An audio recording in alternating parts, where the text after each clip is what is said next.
We move on to the data load number 7. In this particular task, we will manage XML data. So how we can extract the XML data from Oracle or from database and move into the data file. So recently we extract the data as a command eliminated.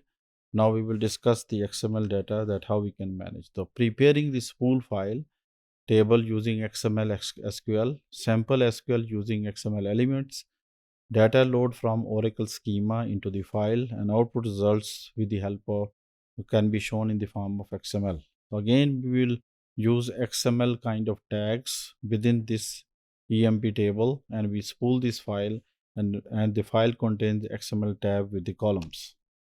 So for example, we will run this particular command by using XML element with these sample columns, or we can choose all the columns with this one, and particularly we can see that how we can manage this data to extract in the form of XML tags. Similarly, we can use another way to create another table by putting the data into the particular XML from one table to another table.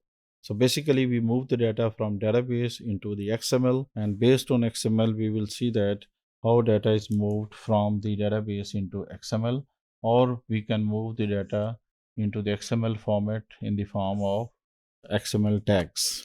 So this is how data looks like, and we will shortly see and run these commands properly, and we will see that how the basically data can be seen. For example, we prepare these commands. The first command contains only 3 columns. So let's see that how data is basically extracted. We can put this data into a spool file, and all the data will be moved into a spool file. But for time being, we're just running these commands without the spool file and see the data how it looks like. So if you look at this one, we have a EMP and /EMP outer tab, and inside we have a column tabs, name and these 2 columns. So similarly, if you have more columns, we can do this one as well. Let's suppose we can run this command, and we will see that how data is loaded in XML from one table, or we can create a new table for doing these things. If you run these things, you successfully create one table. So table is called XML. So we can write down select XML1 from select asterisk from XML1. So if you run this one, we will see that XML1 is basically table. So for time being, we have to correct this name, which is called XML1. So see how the tag is basically coming up. So we take out the data in the form of table columns. So each column is available here. MGR is a missing column. We will see that how we can fix this one. So we need to add additional column for this one. Similarly, we can make another statement for doing this one with single statement, and we can do these things, and we can generate these commands as well.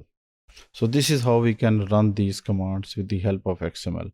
Similarly, if we have DMS generate package, so we can do this one as well. But in case if it is not available, then we have to load the directories and other things, then you can do these things. So for time being, this error is coming up because this particular package is not available. So you need to generate this package in your schema, and then you can access. So this is demo for understanding how we can generate the XML data from the tables and putting into the file.